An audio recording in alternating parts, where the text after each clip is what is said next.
కరీంనగర్లో ఇదే 2006లో కేసీఆర్ గారికి ఎన్నికలు వస్తే మళ్ళీ గదే హుజరాబాద్పై కొట్లాడిండ్రు.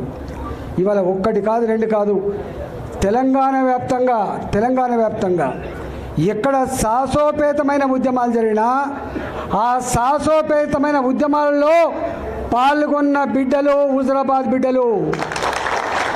ఇవాళ మానుకోట ఇవాళ గుర్తు మానుకోట రాళ్లకు మొక్కాలని చెప్పి ఇవాళ కూడా మాట్లాడుకుంటాం.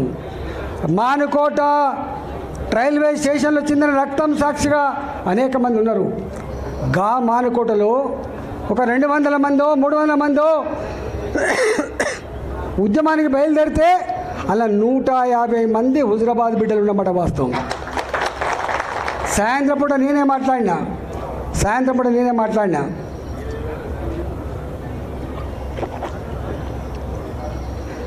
భార్య పిల్లలు గుర్తొచ్చితే వాళ్ళ ఇంటికి వెళ్ళిపోండి. భార్య పిల్లల కంటే కూడా తెలంగాణ ఉద్యమం ముఖ్యం అనుకుంటే ఇక్కడ ఉండిపోండి అని చెప్పిన నేను. 150 మంది పోతే 70-80 మంది మాత్రమే నాతో మిగిలిండ్రు. ఆ మిగిలిన దాంట్లో అనేక మంది ఉన్నారు. అందులో ఒక బిడ్డ ఇక్కడ శ్యామ్ మా జడ్పీటీసీ ఆయన ఆ రోజు తుపాకీ తూటాలు వెళ్తే ఒక రబ్బర్ బుల్లెట్ ఆయన తొడ తగిలింది. ఆయన గిలగిల కొట్టుకున్నప్పుడు అనేక మంది బిడ్డలు రక్తం మడుగులలో గిలగిల కొట్టుకుంటూ కూడా వాళ్ళన్న ఒకటే ఒక మాట, అన్న బతికించండి, బతికిస్తే మళ్ళీ తెలంగాణ కోసం కొట్లాడుతున్నటువంటి చరిత్రకి సాక్ష్యం నేను. అలా ఒక బిడ్డని తీసుకొచ్చి శ్యామ్ని తీసుకొచ్చి హాస్పిటల్ చేసి అంటే ఇవాళ గక్కడి నుంచి వచ్చిన మనం ఇంకా మన గురించి ఎక్కువ చెప్పుకోవాల్సి అక్కర్లేదు. మనంగా బయటికి రాలే. చాలామంది అనుకుంటారు మనంగా బయటికి రాలే. అనేక రకాల అవమానాలు ఉంటాయి. అవమానాలు బయటకు వచ్చేటి ఉంటాయి, అవమానాలు దిగుమింగుకునేటివి ఉంటాయి. దిగమింగుకుంటాం, తెలంగాణ ప్రజల కోసం దిగమింగుకుంటాం. చాలామంది తెలియదు, పదవుల కోసం పెదవులు మూసేవాడే అయితే ఇవాళ 2 సార్లు మంత్రి పదవి అనుభవించిన నేను ఆర్థిక మంత్రిగా ఉండంగా కూడా ఆనాడు మున్సిపల్ కార్మికులు సమ్మె చేస్తే ఆనాటి ముఖ్యమంత్రి కేసీఆర్ 1700 మంది కార్మికులని ఒక కలంపోటుతో తీసేసినాడు.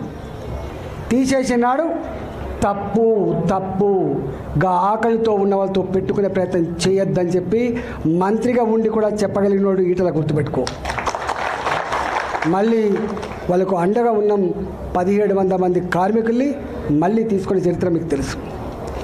తెలంగాణ వ్యాప్తంగా ఆర్టీసీ కార్మికులు సమ్మె చేస్తే కొంతమంది విధవలు మా దాంట్లో ఉన్నారు, వాళ్ళు సపోర్ట్ చేస్తున్నారని చెప్పి మమ్మల్ని నిందించినా కూడా మేము ఆర్టీసీ కార్మికుల సమ్మె న్యాయమైందని చెప్పి సపోర్ట్ చేసినటువంటి 2 ఎగ్జాంపుల్ చెప్తున్నా. ఇంకా అనేక ఉంటాయి. గక్కడి నుంచి వచ్చిన వాళ్ళం మేము. ఆర్థిక మంత్రి కంటే ఇంకే పెద్దగా ఉంటుంది, ముఖ్యమంత్రి పదవి ఉంటుంది. నాకు తెలియదా ఈ ప్రభుత్వం ఈ ముఖ్యమంత్రితో కొట్లాడుతున్న పదవి పోద్దని. ముఖ్యమంత్రితో కొట్లాడడం శ్రేయస్కరం కాదని తెలియదు నాకు, కానీ చేస్తాం.